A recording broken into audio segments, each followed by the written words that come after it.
Good morning, everybody. Happy Friday. It's Friday. Thrilled to be here again with you. For those of you who maybe are coming in for the first time, my name is Soni, and I am thrilled to be here with you, talking with you a little bit about digitizing and what's going on with digitizing. And this actually is our third part of a three-part series. So this is our last part to this. And we're going to finish up our little signpost digitized piece today. And then we will move on to working with the project in the Hoop Wizard a little bit. So it's kind of twofold today, working and finishing our design, and then going ahead and using it in something else. Now, guys, remember, if you need to watch this again, we are going ahead. It is being recorded, so you will have that option to go back and start from the beginning with the first part of the series. Then you can go on to number 2 and then to number 3. So this is, again, our third part. And we had lots of great comments and people talking with us yesterday. So appreciate that. And I appreciate your support, because I think this is a great way to help people learn about digitizing, but also learn about our mySewnet software, how some of the differences, some of the stuff, and basically becoming a better embroiderer and a better digitizer. So I'm thrilled to have you here. Again, I'm seeing, more people are joining. So I am going to kind of get started because I want to make sure that I get to cover everything, since I don't have a tomorrow to move on to or to go to next. So why I wanted to kind of start, or how I want to start, is I want to do a short, small recap of yesterday, a couple questions from yesterday. So all I'm going to do, let me go ahead. I'm going to share. And with this, everyone, there were a couple questions yesterday. I went over it very briefly, but I did want to come back and talk just a moment about density, give you a little bit more information, just so you could see, like, I said this, but you can always go back, and now it's here, so it's written. Like, small areas, heavier threads, you need to make your density less. And that's a higher number in the mySewnet Platinum digitizing, so higher number, and I'm going to show you that. And then the other thing is, larger areas, lighter weight threads, you want something that is more dense. So those were a couple questions from the first day. And so I wanted to conclude that with you, kind of talk with you here about this day. And I am going to show this in the software. So that was one thing. But the other thing that, man, I'm glad someone, Meredith, told me, and Meredith and Ryan are on today, so if you have questions, certainly type that in.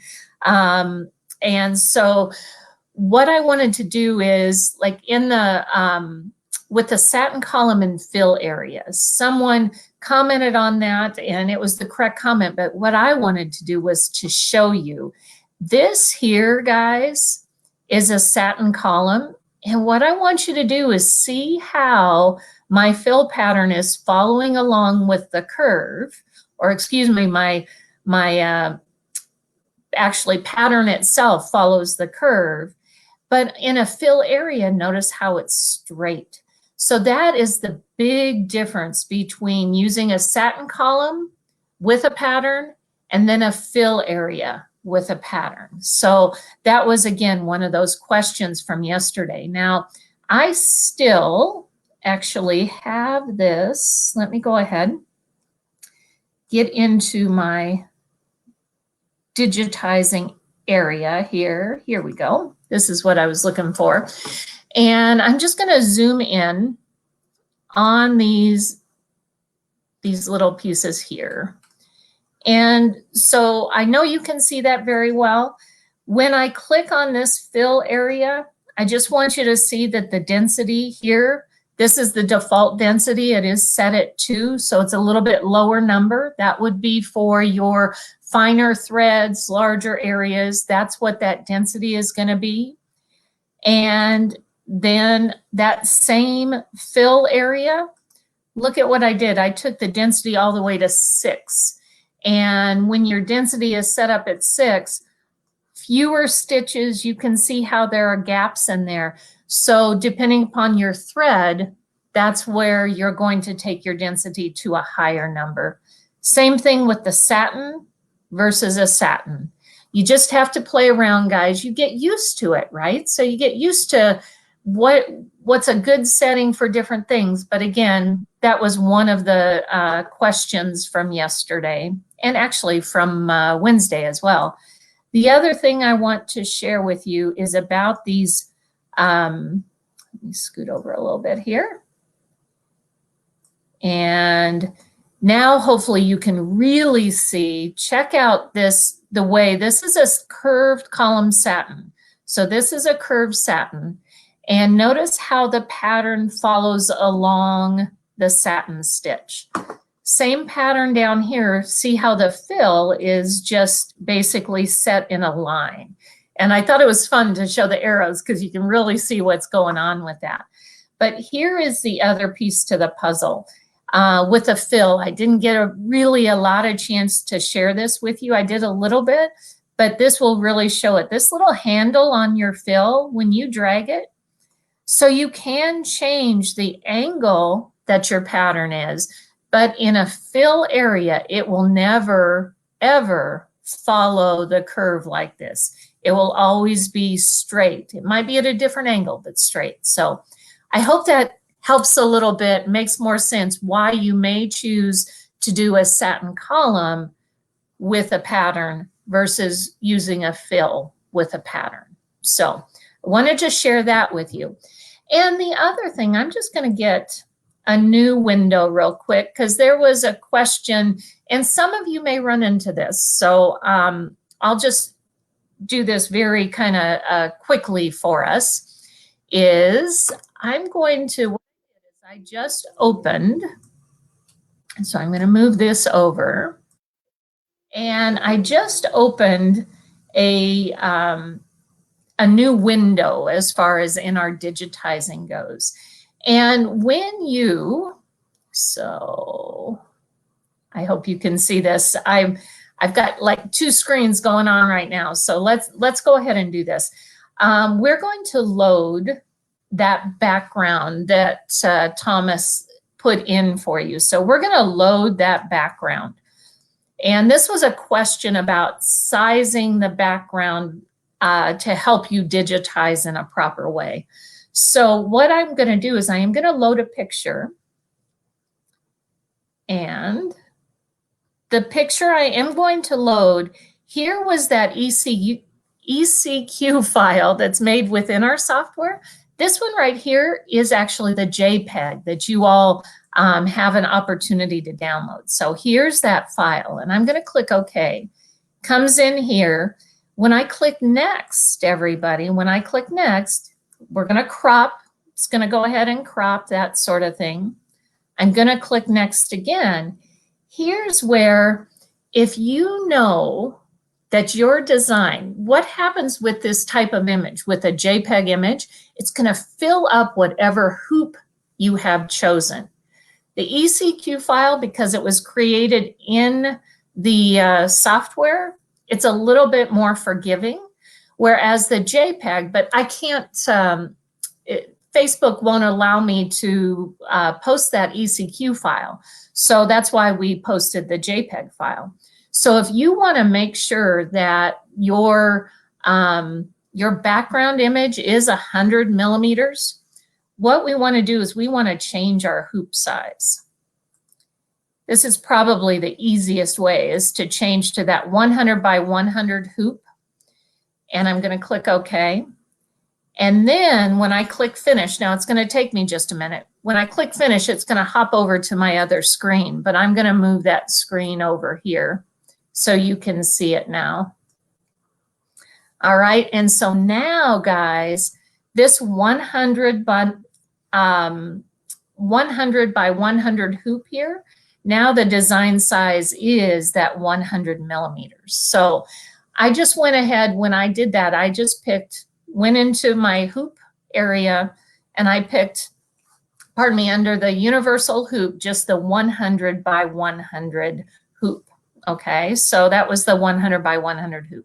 So that gives you the ability, and again, that's the size now that JPEG you want it to be.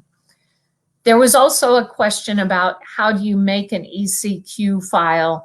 I started with the ECQ and then I changed it to a JPEG afterwards. But basically the ECQ file is made in a program. And gosh, guys, I'm smiling. We need about 3 or 4 days of all of this together, all day, so we can go through all of this because there's just not enough time to do all of this. But question of how do you make an ECQ file? What I'll do so you can see how this works is I'm going to go into, I'm thinking the best way to do this, because that's a great question. How do you create an ECQ file?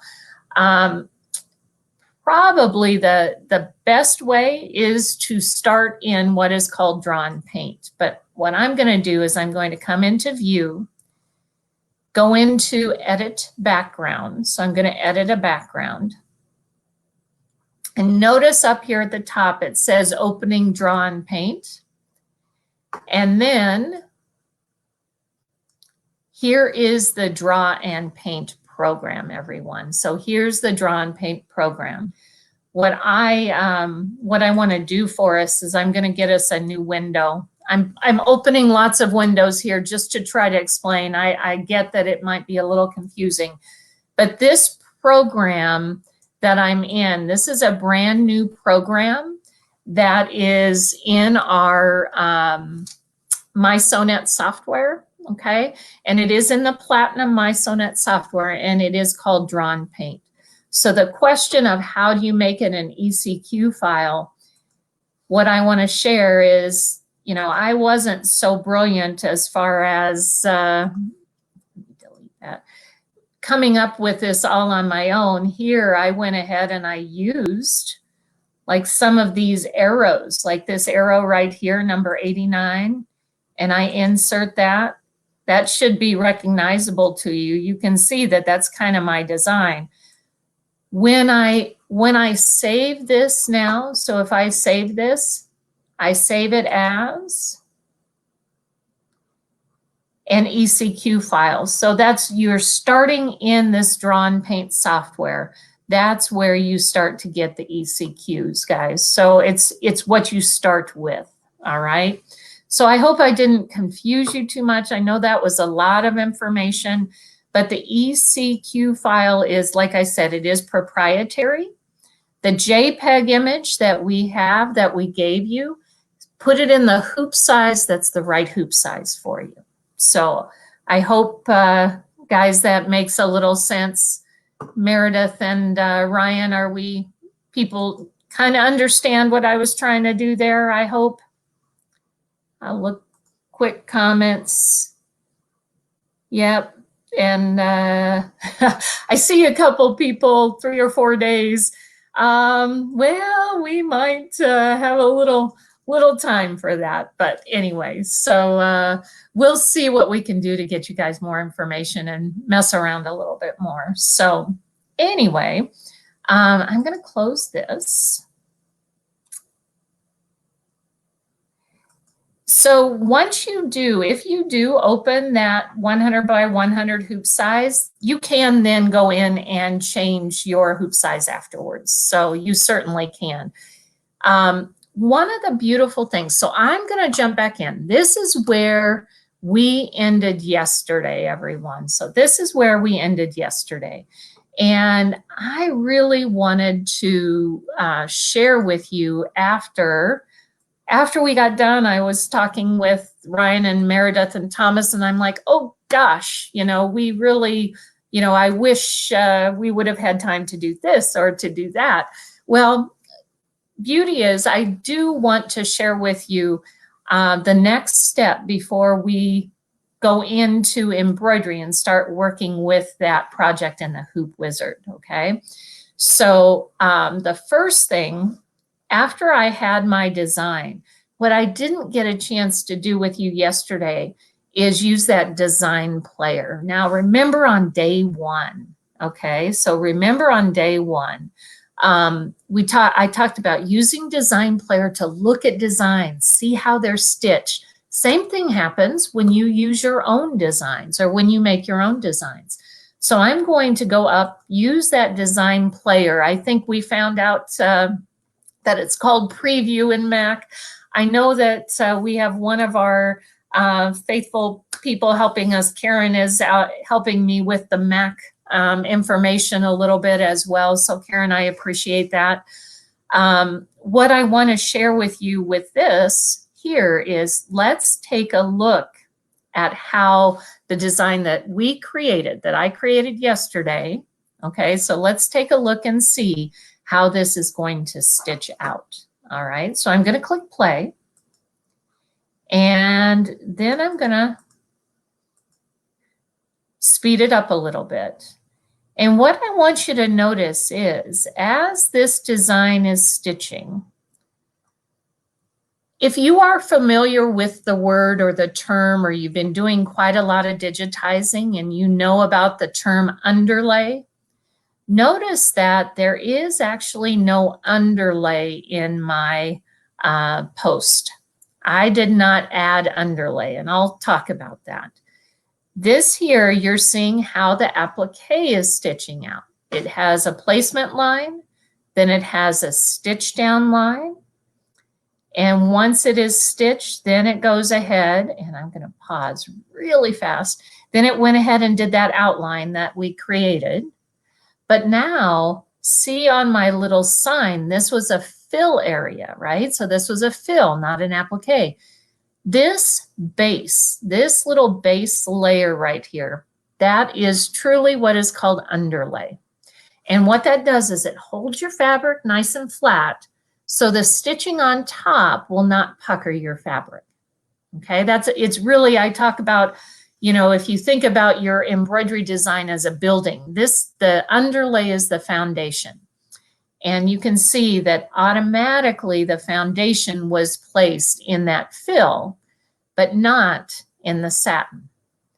So we're going to go back. I'm going to show you how easy it is to add that in just a moment. But so that underlay, or the foundation of our design, you need more underlay when you have like fabrics that shift a little bit, or sometimes you want a little more underlay on like knit fabrics, but maybe not a lot. You have to test and you play around a little bit with this, okay? But that underlay really helps to give you a nice base for your design, so it isn't going to like shrink in and pull. So that's important when you are working with that. So that was our fill. Here's our next little applique. So I got the applique going on here as well. And so that's kind of our finish with the applique. So guys, I mentioned to you, okay, so again, hopefully, as we're going through, all I want to do is I want to click on this little area. You'll notice over here, it's showing in my case, it's object number 8, but this little area right here, we want to add underlay to this area. Okay, so we want to add underlay to this area. So I'm going to do, once you have something selected, has the box around it, let's do a quick right click. And when you do that, you see here's my pattern that I have. Here is the density that I was talking about. Here is underlay. And underlay for a satin stitch is either what's called a zigzag or an edge walk. And it is this easy to go ahead and add underlay. Now, I'm going to add both of them. This is quite small. So everyone, the smaller the area, the less underlay you need. So I probably wouldn't need both of these, but I want to show that to you so you can see what it does and see how it's added. All right, so I'm going to click OK. Let's go back up to our preview or our design player. And I only added it to the bottom piece, everyone. I only added it to the bottom piece. All right. Do you see? Now let's see if how much control I have today on my mouse. All right. So if you look here, right there, that part of our underlay is what is called edge walk. It goes along the edge of your area and creates a nice base to start with. Okay, so that is what is called edge walk. Helps to hold your design or your embroidery stitches down very nicely. And then this next part, if you look how it's doing a zigzag up, and then it's going to come back down. So the edge walk is around the edge. The zigzag is actually, and it's not a left-right zigzag. It actually is doing more like a multiple zigzag stitch, if that makes sense to you.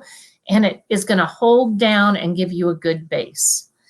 So if you forget, I'm thinking about when I mentioned on Wednesday about starting to digitize in DOS.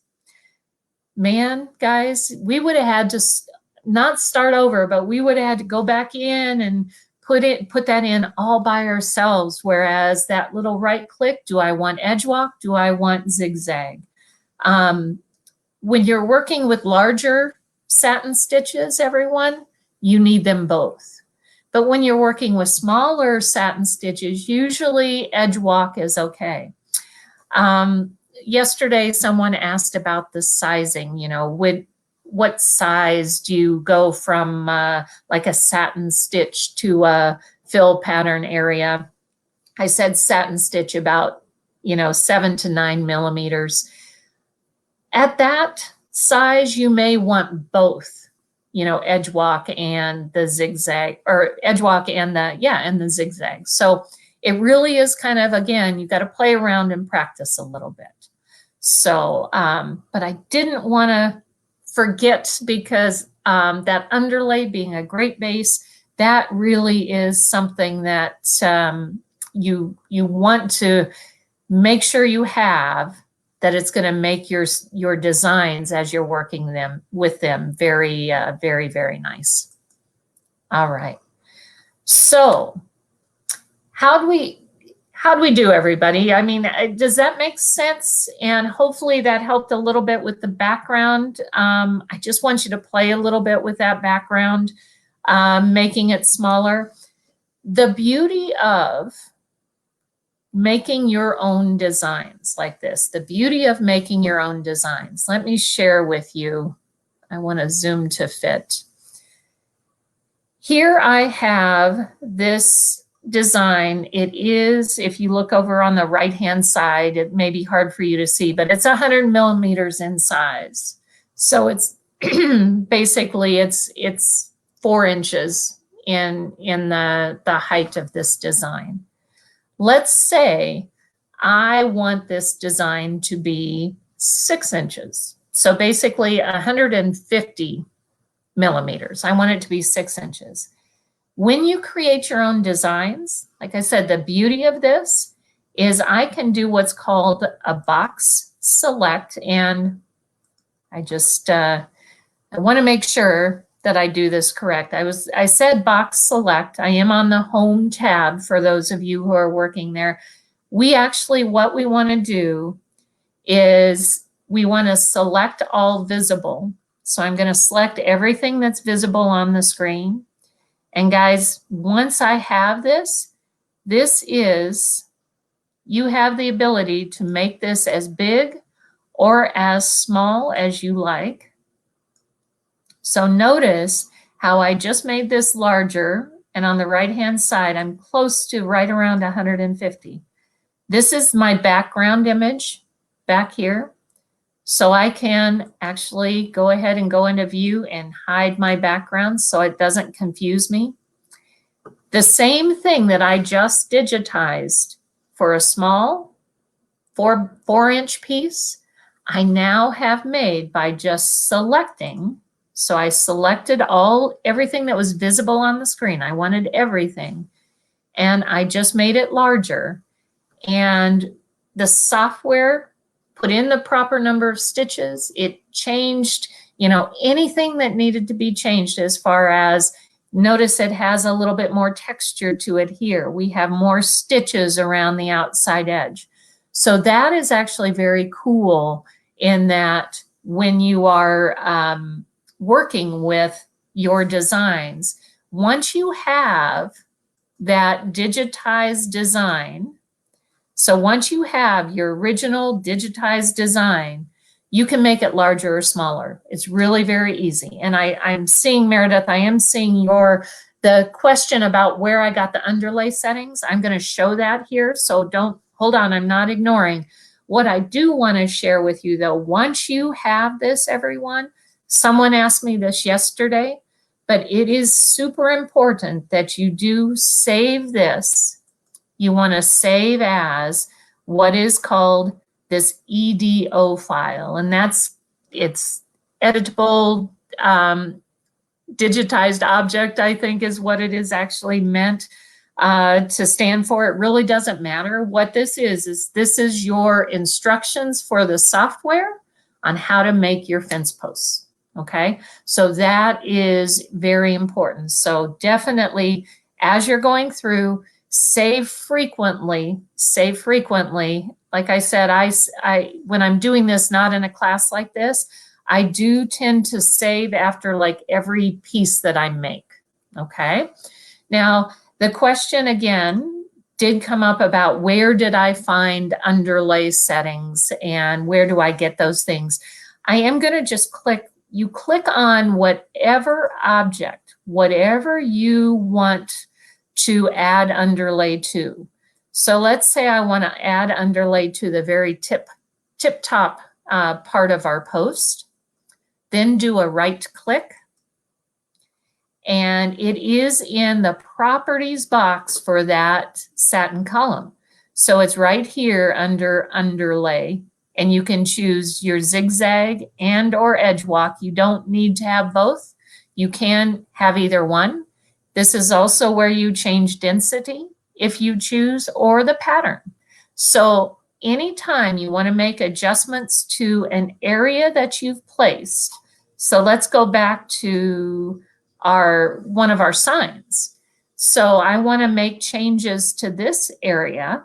What I can do is select it. So I'm going to select it, and then I'm going to do a right click. Here it's going to show. Here's also, again, same process for that fill area is, do you want underlay? Do you want more underlay or less underlay? Here's your density. Here's your pattern. It's fun. I will say there are times that I will just change patterns, and a half an hour later, I decided on the first pattern that I ever started with. But you can mess around, try different things. That's the fun of digitizing, is once you have that basis again, the mySewnet software is so easy because once you have that base, then you just start playing and having fun. So any other questions before we move on from digitizing? I definitely want to get us into how this works going into our next step. So I'm going to go ahead. I'm watching the questions. So guys, if you have a question, Meredith and Ryan, they send that to me. So just type that in.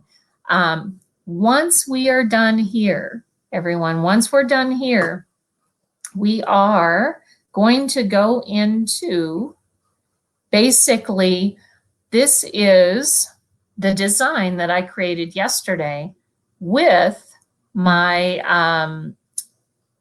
with my passport cover behind. I was thinking Quilt Block Wizard for a moment because I'm doing a few other things, but basically this is the design. Now, everyone, I don't know if you, I'm sure you did very much. So I am now out of the digitizing module. I went out of digitizing and now I am back into the embroidery module. Great question, okay? So great question for that. So when I jumped, now the design, this is what I had saved from yesterday. Now, there's a great question that I want to answer as far as what density and compensation. That density and compensation really is back into, so this is where you're kind of flipping back and forth. You're going into the embroidery and then you're going back into digitizing. You do kind of flip around a little bit depending upon what you're doing. I do want to, I'm going to go back to digitizing for just this moment. So I flipped around on you, everyone. If you ever get confused, look up at the top here because this now says, you'll notice it does say that I am in digitizing here. So I did jump back to digitizing. The question that someone had in the properties, what's the difference between density and compensation? Density is how close your stitches are together. So, you know, we saw at the very beginning that the further apart your stitches are, that is density, is how far apart your stitches are. Compensation, this really gets into, our 3-day workshop, right? But compensation actually, traditionally it's called, what's called pull compensation. That means if the fabric pulls in, if you want your design to be this big and the fabric pulls in this much, you have to make your design bigger. That's compensation. So the software will add some compensation. I call it fluffing up the design. It makes it a little bit bigger if your fabric is going to stretch a little bit and pull in. So if you know you're sewing on a knit fabric that's going to come in, then you want to add some compensation. If you're sewing on, like for me, you know, I sewed on a piece of faux leather, or actually faux suede. I didn't have to worry about it because this is not going to have any give. So compensation has to do with the pull of your fabric versus density, which is how close together your stitches are. Okay, so now, guys, I'm going from digitizing, I'm going back into the embroidery module. So again, here's the embroidery. I did not put, if you notice, I did not put any lettering in digitizing. Guys, you think that 3 or 4 day workshop that we would have for just digitizing, you'd have another basically 3 or 4 days just on lettering. If you are working in digitizing and you are, like for me, I am going to use the lettering that is in the embroidery module to add lettering to my signs, because digitizing lettering is a whole nother technique. You have to know how far you need to go. It's like we talked about, you can't lift your pen if you're doing it right. So you shouldn't lift your pen if you're doing it right. So how do you run from one area to the next? And then you have to cover up. I mean, it's a lot. It's a lot. So for us, I'm going to use what a professional digitizer did, is I'm going to use the lettering within our embroidery. So again, we're back to mySewnet embroidery, and I'm going to use the lettering within the software. And so guys, for you, I don't know if you're aware of this. There are so many fonts. There are 245 fonts within the software. So that's a lot. 275, 245, 245, I think. There's a lot. And so I want to get small letters, small letters. I don't want letters big because they're not going to fit in this. So in the font manager, what I'll do is I'm going to come down here and use the little search area that allows me to choose my size. So I'm going to put a check next to size. I want it to be very, very small. So I'm talking like 6 millimeter, little bitty letters, plus or minus 5. And this sorts for me so I can see those letters that are very, very small. And then the other piece to the puzzle. So again, use that font manager to do that. That's really a great tool. But the other thing is, these traditional fonts, I really find they are the ones that are going to give me, so there's a line block. There's a traditional Georgia, Clarence. Serif fonts are a little bit tricky when you're working so small. So I like to use something as simple as Arial. All of these fonts, everyone, all of these fonts are made specifically for small. So that's why I like to use this. I'm not gonna put them all in. I'm just gonna put in one set, but that just play around. You'll notice I'll start with that piece. I think you can see this middle where I had adventure, I actually used, I believe it was the Antonia font. So if I come up to here, yeah, that's the Antonia font. But the thing with that is, guys, is it was so long of a word, it didn't stitch out as nicely as I wanted it to. So I shortened that word. I just put in travel instead of adventure. So you have to be careful with that a little bit too. But I'm going to go back to my Arial and I'm going to click close. So it's up here in my letters tab in embroidery, and I'm simply going to type in fun. I'm going to take the easy way out today and just type in the word fun and click apply. And there it is. And then I can move this up and I can now fit this into my signpost. All right.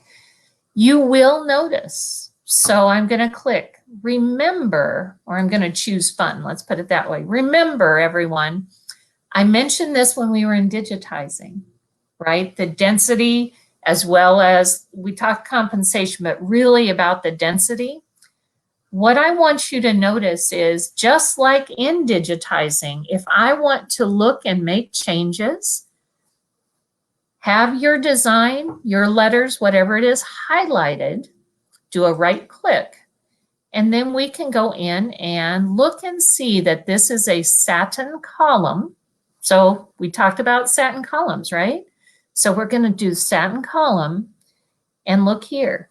Here is the density. It's set at 5. It's made for small letters. If you were to choose the Arial font for larger letters, the density would be set at 4 or 3. So it's already set up for you, but notice how you can make changes. This is so small, you guys, you don't need underlay for something that small, all right? But this is, again, the fast, cool, easy way. Use the letters that are there if at all possible, okay? So if at all possible, use those letters that are done professionally. It'll save you time, save you time, effort, and just it's something that you will learn eventually, but use this now, all right? So that's about a little bit about the lettering, all right? And I guess what I want to do is the last thing, Meredith and Ryan, any questions right now before I go through the steps of the project and the hoop? I'm not going to go through all the lettering. You guys, you figure it out. I mean, you just choose the one you want. You put it in there, see if you like it, test it, see what's going to work, see if you like it or not. Okay.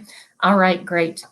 So what I want to do, and this is something that I kind of figured out as I went along, was at this point, I'm not sure who asked me yesterday about saving and when you should save. Guess what? Save now, because I am actually going to combine some stuff together. So once you combine it, it kind of becomes one and it kind of becomes set. You know, it becomes so it's not as easy to change. So what I want you to do is go up to File, and then do a save as, okay, and save as. This is going to save in embroidery as what is called a VP4 format. All that really means is it can be adjusted, okay, so it can be adjusted. So I want you to make sure you go ahead and save again. Nope, I don't want to replace it. I'm going to cancel. Save as you go along. So again, you told me that. I know you know that, so that's great.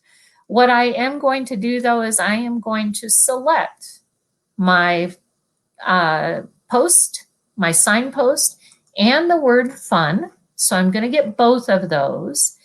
And at this point, I'm going to go back to the Home tab, and everyone, I want to combine what I have selected. I'm going to make this all one piece. It's going to be easier. Now that this is all one piece, I can move it around. It's a little bit different than grouping. I want it to be as one. Grouping, I can still change it. That's why we saved it, is so we could come back in and change it later. This one, we really want to be one piece, so that I am combining that, setting it to where I want it to be. Okay, so guys, this is the fun part. Actually, it's all been fun. I hope you have found it fun. I love this. So this to me is the fun part. I am in embroidery. Okay, so guys, I am in embroidery. I go to the Create tab, and I'm going to choose the project in the hoop. This is the project in the hoop wizard. I already have brought in my passport cover from yesterday. We talked about making it a blank piece because we are making our own design. Okay, so we're making our own design to play around with this. Why I came back here is everyone in the project in the hoop wizard, you do completely have PDF instructions. These instructions are step by step. So step by step on how to make this project. What I've done is each project, okay, so each project for the project in the hoop, they're made the same way. They just might, like we're using our own design versus the Mariner's Compass here on this front piece. It really, again, it's just, they're all created the same way. But I would recommend you saving this. If you like have an iPad or whatever, you can save this to your iPad so you scroll. I still print things out. So if you are someone who likes to print things, you can print it out, whatever you choose to do. But I would tell you to go ahead and read your instructions. So the first thing is like an overview, then it goes step by step into how to create your design, okay? So it takes you step by step through that. Why I wanted to make sure you looked at this is I went ahead and did some step by steps for you. So like the first thing for stitching this out, you want to have a nice, I use Whisper Web Mesh, but basically a cutaway stabilizer as your base. You don't want to tear away for something like this. You want to cut away. And I know it's hard to see. You can see it better in the picture. And here, let me do this. Find my mouse. There we go. So basically you can see one was the stitching line, right? Or the, excuse me, the placement line. So this was the first thing that stitched, is my placement line. The second piece was actually stitching the base on. So if I flip to the next page, here you're going to place your material and you're going to stitch it down. So again, it's step-by-step instructions right there, as you can see as we're going along. Here's where it became important for us. It's stitch down the material and then stitch out the embroidery.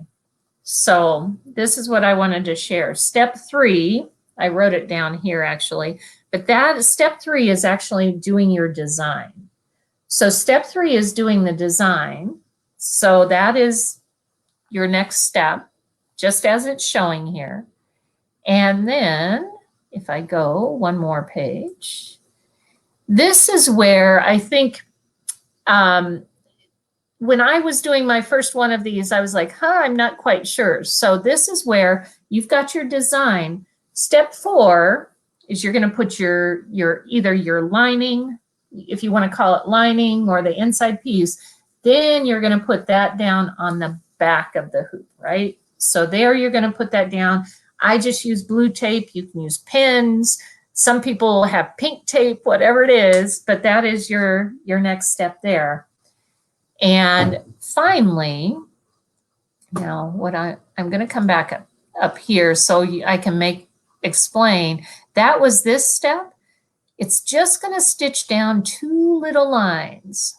Okay, those 2 little lines, you can see it better on the front here. So see that little line there. Let's come back. So you can see there's a little line there. That actually stitched down the back. Okay, so it stitched down the back, but it also gave me the place for my pockets. So the next step is the pockets. So once you have that done, you're going to put your pockets, I got to look at that for a minute, up to those lines. So you're going to put your pockets up here. You're going to tape that down and down here up to those lines. And then you're going to finish your stitch out. It's actually very easy. Projects in the hoop are so fun and so cool, super easy, but you just need to know. And if any of you have ever taken classes from me before or have heard this saying, the saying of, you don't know what you don't know. This is why we take classes, right? Is so we know, so we learn. So that is your step-by-step. When you get done, you pop it out of the hoop and you just trim closely. What I will say when you're doing, your passport cover or credit card cover, or I didn't bring it down here. One of my favorite things is I've got a good old cell phone, but one of the first things I did is in the project in the hoop. Let me bring us back. One of the, actually I want that one. There we go. One of the, again, first things I ever did was I made a phone case for my phone, and you put in the size of your phone, and it's fabulous. I have, actually I have a work phone and a personal phone, and I have 2 different cases for them. And that way it makes them really nice, but it's a fun project to play with as well. But basically, you want to use something that is not going to ravel for these types of projects, because if you don't, like the inside piece, that lining piece, for whatever you're doing, that lining piece, because it's in the middle of this, because it's kind of in the middle of that, you don't have to worry about that raveling so much, but that outside piece, you do want to make sure it's not going to ravel for you. So again, it is kind of cool and neat to be able to do all of this. So the question came up. All right, so let me come back here. The question came up about how do you make sure you're getting the design in the right place on in this area or in your on your passport cover. Really, the passport cover itself is this middle line as you look where I'm going. So the center vertical line, that is the center, that's the folding part of the passport. So you want to center that, center your fence post on just half.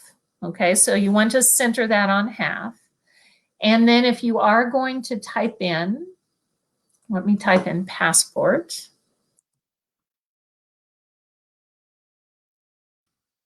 I'm going to choose another, a little bit larger font for this. Went too far or too fast. Here we go. I can't remember which one I used. Oh, well, I guess it doesn't matter. I'm going to just use the avant-garde.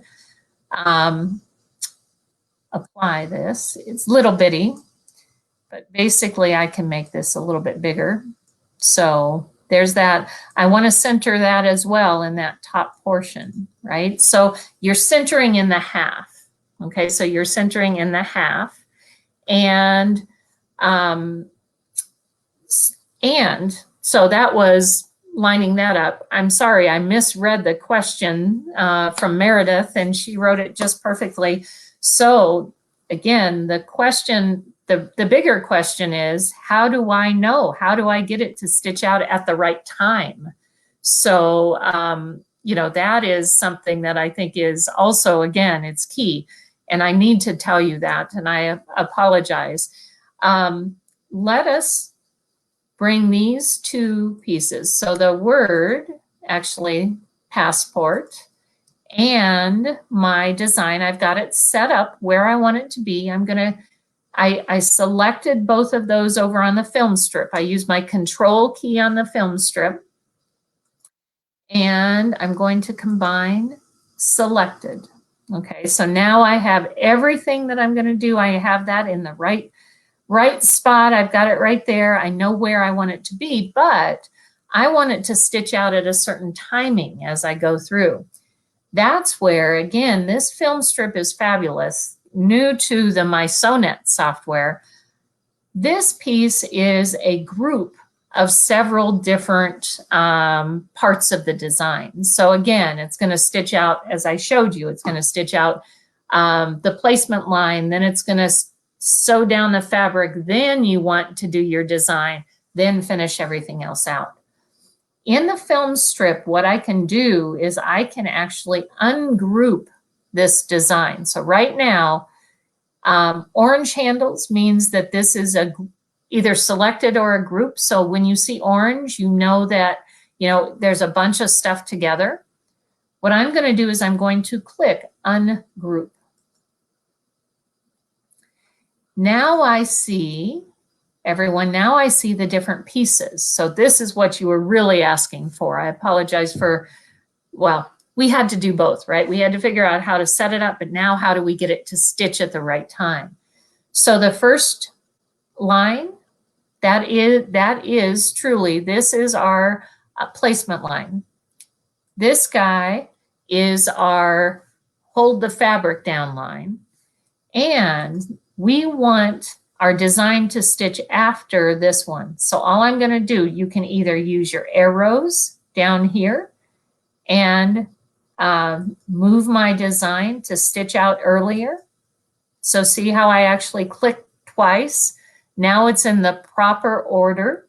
So now it's in the proper order. You can also click and drag. So it is up to you how you want to do it.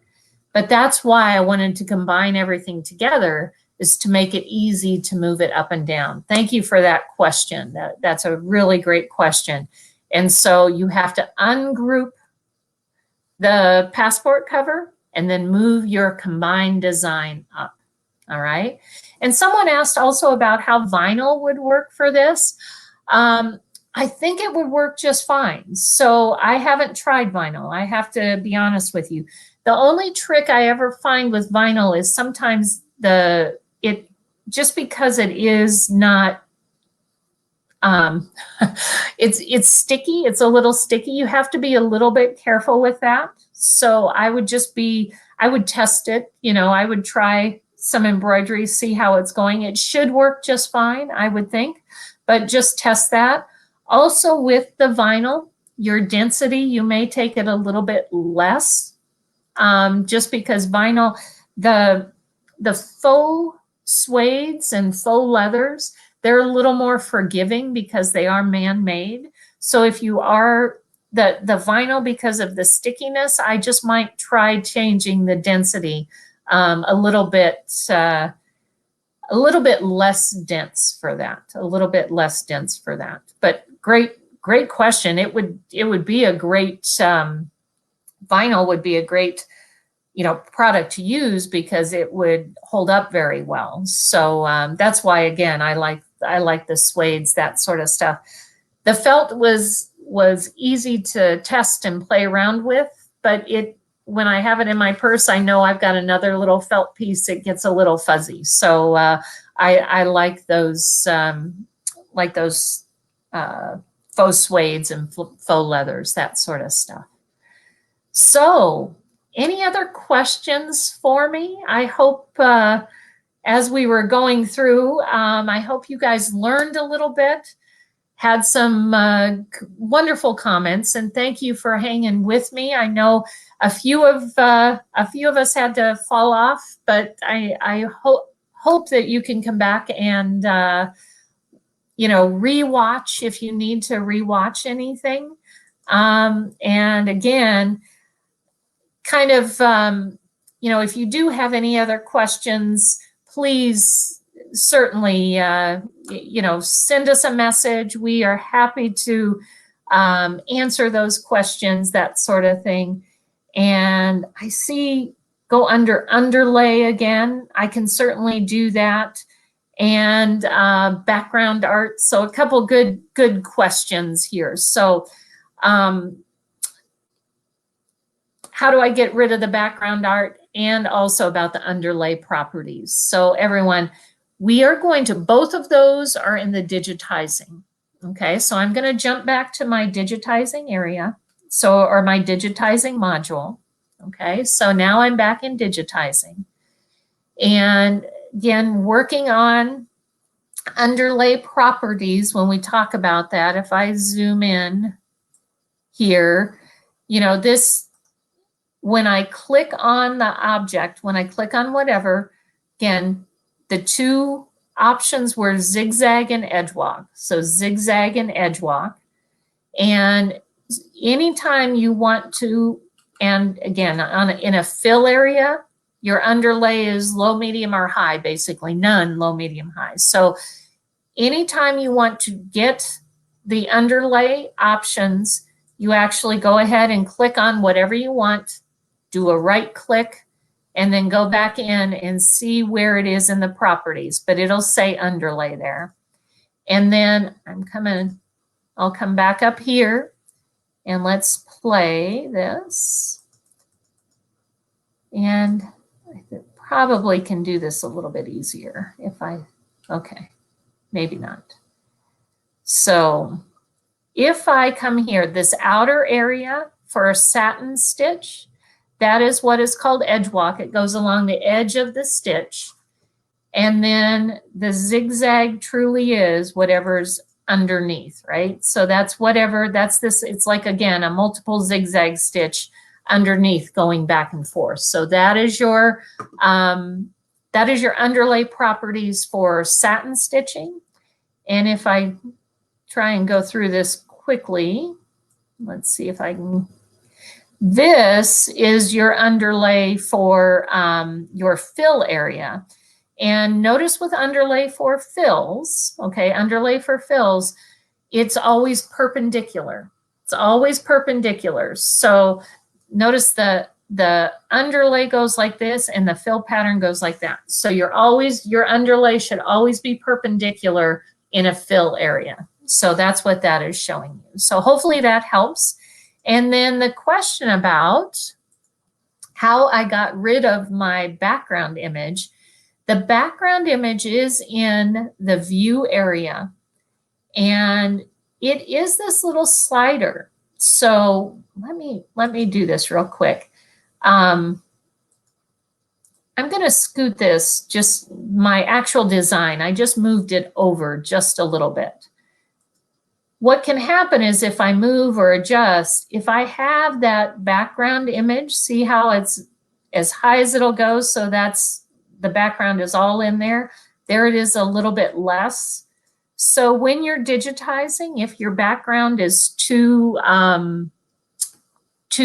heavy or that sort of thing, basically this is how you can make it less, is by sliding all the way to the left to get rid of it, and sliding it to the right to make it more intense.